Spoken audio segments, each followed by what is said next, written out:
जब मैं मधेपुरा में मजिस्ट्रेट था 1982 में, तो मैंने कहना ही शुरू किया था कि शिव को आप गुरु मानिए।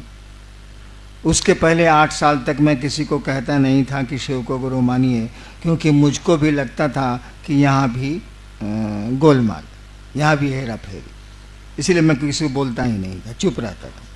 मेरी पत्नी के अलावा कोई नहीं जानता था कि मैंने शिव को गुरु माना, मैं बोलता ही नहीं था। जबकि बचपन से लेके इस क्षेत्र में जुड़ा हूँ, कितने लोग झारखंड और बिहार में मुझसे परिचित होंगे, पूजा के मामले में बचपन से जुड़ा था, इसलिए बहुत लोग मुझको जानते थे, बहुतों को मैं जानता था। और बिहार, और उसमें झारखंड भी बिहारी था, और पूरे क्षेत्र में पिताजी का तबादला होता था, मैं भी साथ साथ जाता था। तब भी किसी को मैंने नहीं कहा कि मैंने शिव को गुरु माना है। श्मशान की साधना के भी लोग मुझसे उस बीच में मिले, मैंने नहीं कहा कि शिव को गुरु माना है। अंत में चुपचाप जाके छपरा के श्मशान में सो जाता था, बालू पर अकेले, वहाँ डिप्टी कलेक्टर था, मैं सो जाता था, किसी को कुछ बोलता ही नहीं था कि मैंने शिव को गुरु माना।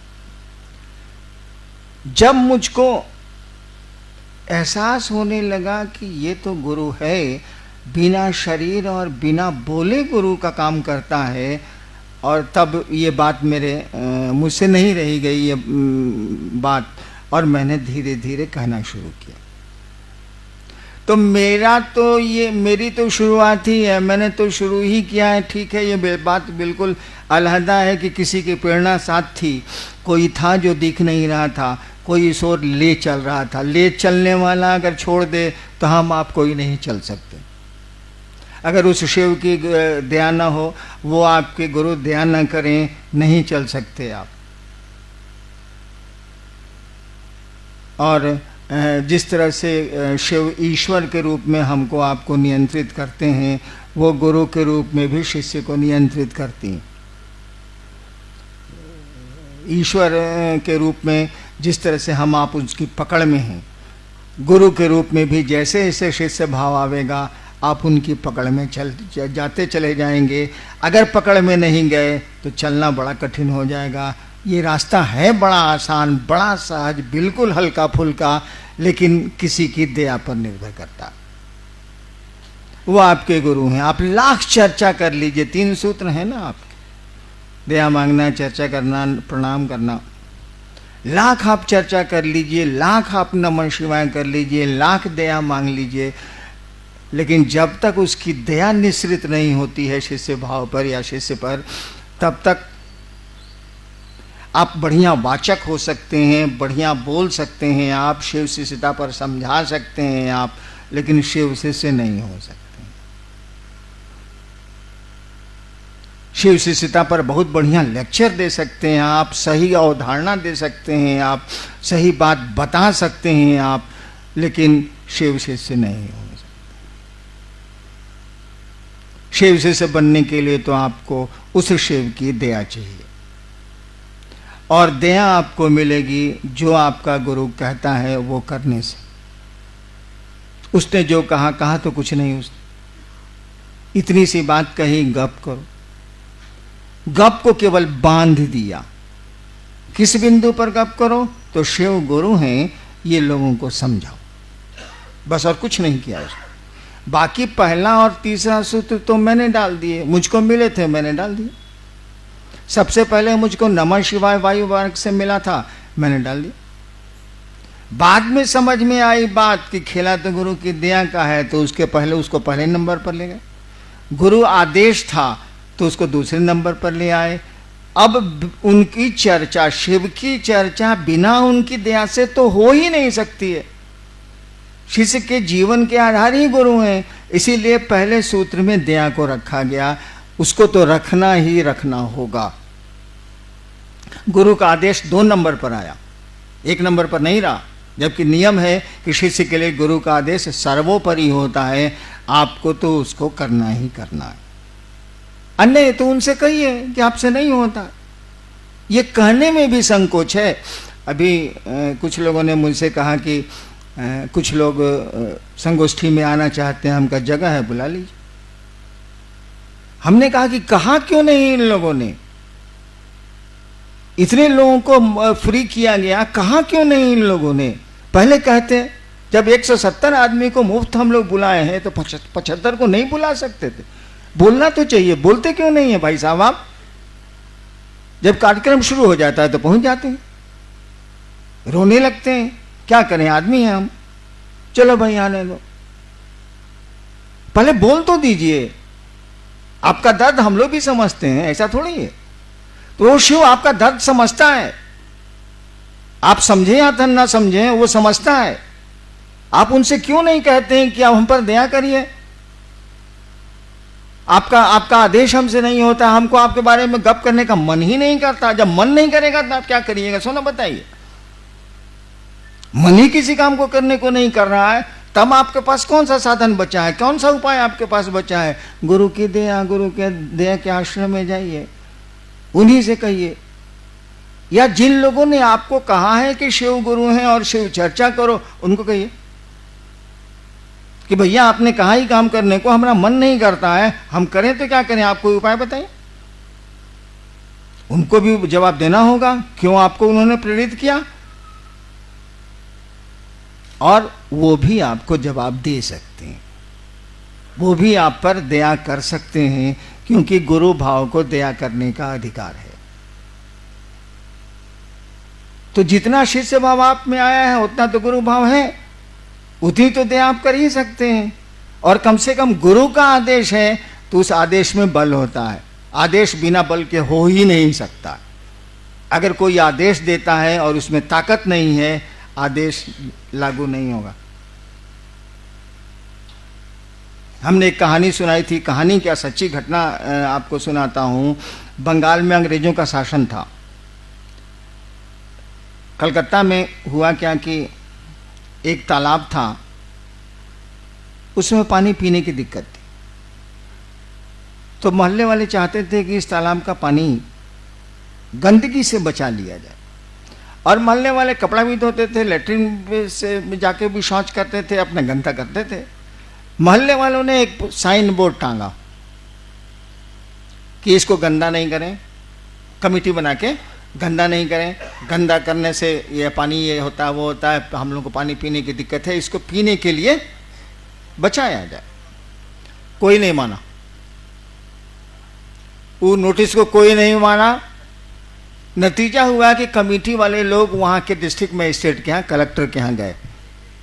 अंग्रेज कलेक्टर था, सुना उसने और आदेश दिया कि अब नोटिस बोर्ड टांगो, नीचे लिखो by the order of district magistrate Kolkata. नीचे लिखा गया कि कलकत्ता के जिला अधिकारी के द्वारा, उस समय तो हिंदी चलती नहीं थी, बंगला या अंग्रेजी कलकत्ते में। और उसके बाद एक आदमी भी गंदा नहीं करता था। जैसे डीएम का नोटिस टंगा, साइन बोर्ड टंगा, उसका कोई गंदा नहीं करता था, तालाब पीने के लिए सुरक्षित हो गया। देखिए, आपने मना किया, कमेटी वालों ने मना किया, कोई नहीं सुना कि वो है छेरे दूरे, वो है नमा पुलिस, वो कमेटी यार है, बराबर नहीं सुना। जहां देखा जिलाधिकारी, डिस्ट्रिक्ट मजिस्ट्रेट कलकत्ता, लगा कि साला बड़ी मार मारेगा रे, या जेल दे देगा या सजा दे देगा। देखिए, आदेश में अगर बल नहीं हो तो आदेश हो ही नहीं सकता है। गुरु आदेश है, शब्द का इस्तेमाल देखिएगा शिष्यानुभूति में, गुरु आदेशित कर्म है। शब्द वहां आदेश, वहां अनुरोध नहीं है, गुरु का आदेश है। आदेश का मानी उस आदेश में ताकत है, बल है। और बल नहीं है तो आज इतने करोड़ शिव शिष्य कहां से आ गए? बेटा तो बाप की बात सुनता ही नहीं, और आप जाते हैं और 10-10 हजार लोग शिव को गुरु मान लेते हैं और उसमें से कुछ चलने लगते हैं। ये हमारी आपकी ताकत है क्या? अरे किसी के आदेश में ताकत है, उस आदेश को आप लागू कर रहे हैं तो उसका बल काम कर रहा है आपके साथ, तो उसको करिए। कुछ नहीं कर सकते हैं तो दया मांग सकते हैं ना। मांगने में क्या, उसमें कौन सी दिक्कत है, से बता दीजिए। नहीं समय मिलता है, वैसे लेटरिन जाने का समय तो सबको मिलता है, मान लीजिए नहीं मिलता है, देवाशीष जी 3-3 दिन लेटरिन ही नहीं जाते हैं, होता ही नहीं तो साले जाएंगे कौन ची, होगा तब न जाएंगे। मान लीजिए अब इन 3 दिन नहीं जाते हैं तो समय नहीं मिलता है। भाई सोने के पहले तो आप उस शिव को स्मरण करके, शिव का स्मरण करके ये तो कह सकते हैं ना, मन ही मन, बोलने की जरूरत है नहीं, हे महादेव आप मेरे गुरु हैं। इसमें शर्म की तो कोई बात नहीं, उससे बड़ा गुरु हो नहीं सकता। ईश्वर है वो, गॉड इज गुरु, उससे बड़ा गुरु हो ही नहीं सकता है। जो आपका सृष्टि करता है वही सबसे बढ़िया गुरु है, ये तो सामान्य बुद्धि से भी जाना जा सकता।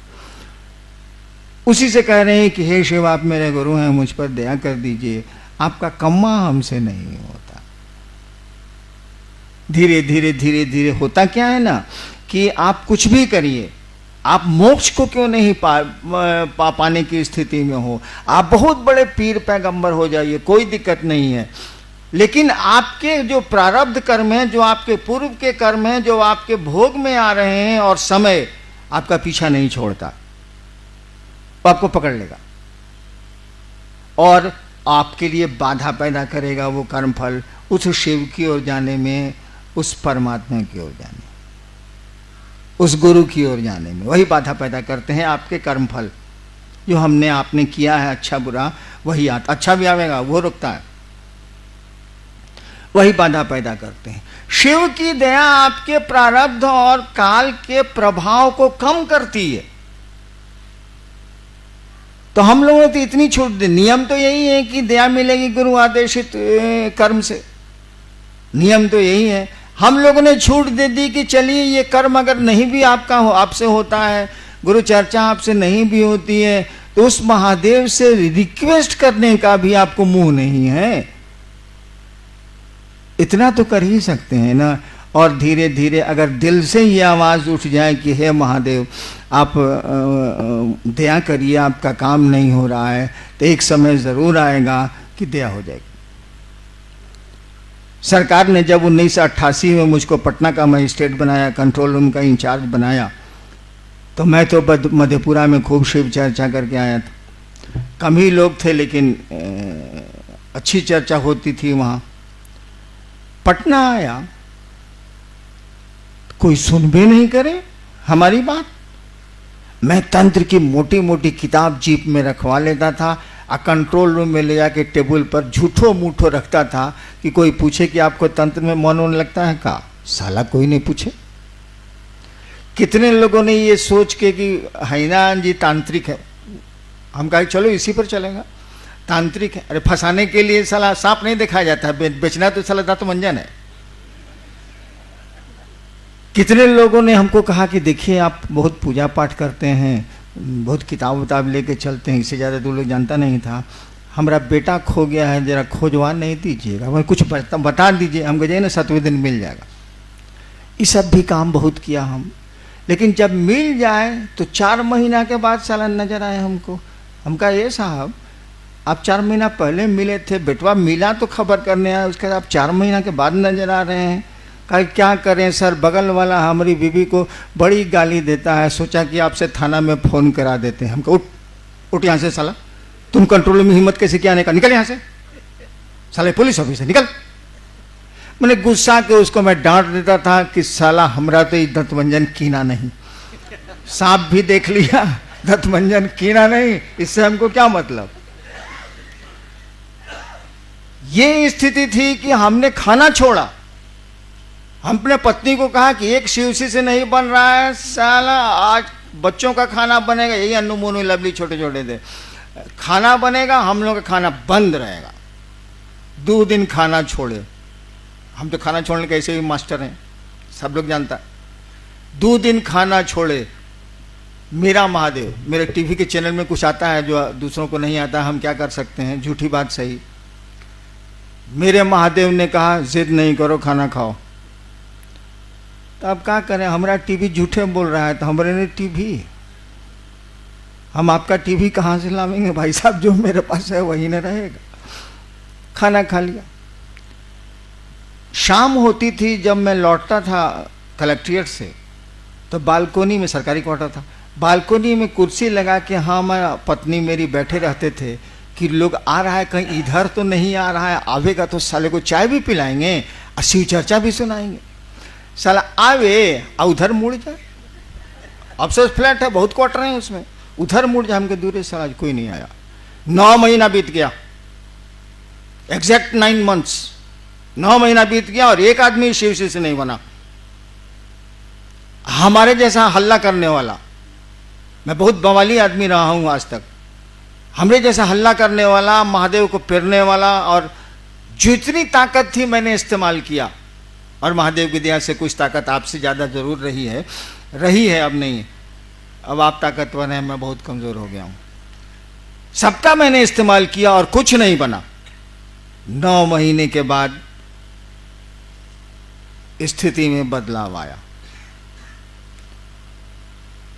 ये मैंने उसके बाद मैं झारखंड सरकार में चला आया। ये स्थिति आज बिहार की है कि मैंने बिहार जाना डर से छोड़ दिया।